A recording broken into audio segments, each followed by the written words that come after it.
What are the foods that you avoid as a holistic health coach? I get asked this question quite often, and so in today's video I'm going to cover the top 4 foods that I absolutely and completely avoid.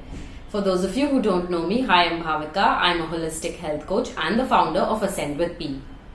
Before I get to the video, if you're someone who's looking for one-on-one coaching to master your health, master your fitness, my Calendly link is in the comments below. Click on it, book a free consultation call with me, and we'll get you started.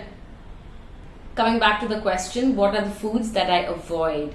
Well, first up, I think some of you are going to hate me for this, but I'm going to say it anyway. First up is foods that I don't like. Even if they're superfoods, even if the whole world is recommending them, if I don't like it, I'm not eating it. These foods have perceived benefits, but if they don't taste nice to me, then I'm not going to eat them. I try and find alternatives for them, and you can do the same. Just because somebody's telling you that kale is great, you don't have to eat kale. Just because somebody's telling you oats is great for fiber, you don't have to eat oats. Do your research, find alternatives that you like, and eat that. Up next is foods that don't satisfy me. I'm sure all of you have felt this at some point. Oftentimes we are faced with a situation when you're really craving a food, and I used to actually do this. I would try and find healthier alternatives to it because these foods are considered junk foods or unhealthy foods, and that's a term that I actually don't recommend, because no food is unhealthy as long as it's eaten in a balance. But sometimes I'm like craving a pizza or a burrito or nachos. I'll just go ahead and eat that if I want to, instead of trying to find a healthier alternative which doesn't satisfy my craving. So when I eat the healthier alternative, because I'm not satisfied, I'm then just munching and snacking unnecessarily to try and satisfy me, and that causes me to overeat so much instead of having just eaten what I wanted to in the first place. And so it's important to remember that it's okay to once in a while just give in to your craving and just eat the food that you want to eat, instead of like unnecessarily torturing yourself and then causing a host of other problems that you didn't want in the first place.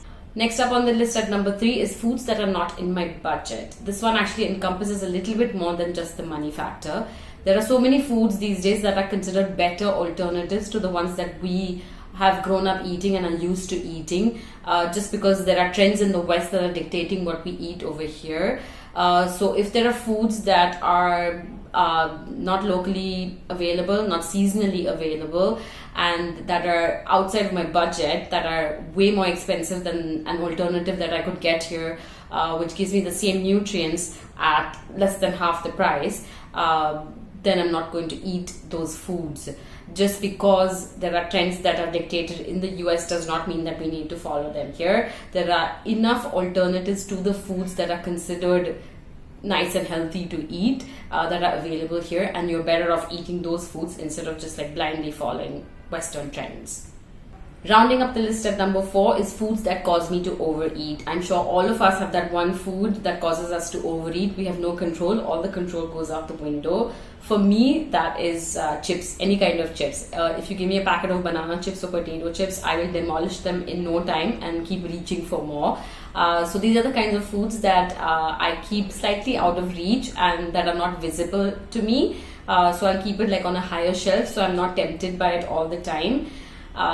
So yeah, that's a strategy that I follow. A very important point that I want to make here is that these are foods that I avoid. When I say avoid, I don't mean like chuck them out of your life and never see them again. It means I avoid them regularly, but I do enjoy eating them once in a while, and that's a healthy balance to have. So don't misunderstand me when I'm saying avoid these foods. All I'm saying is aim for a balance.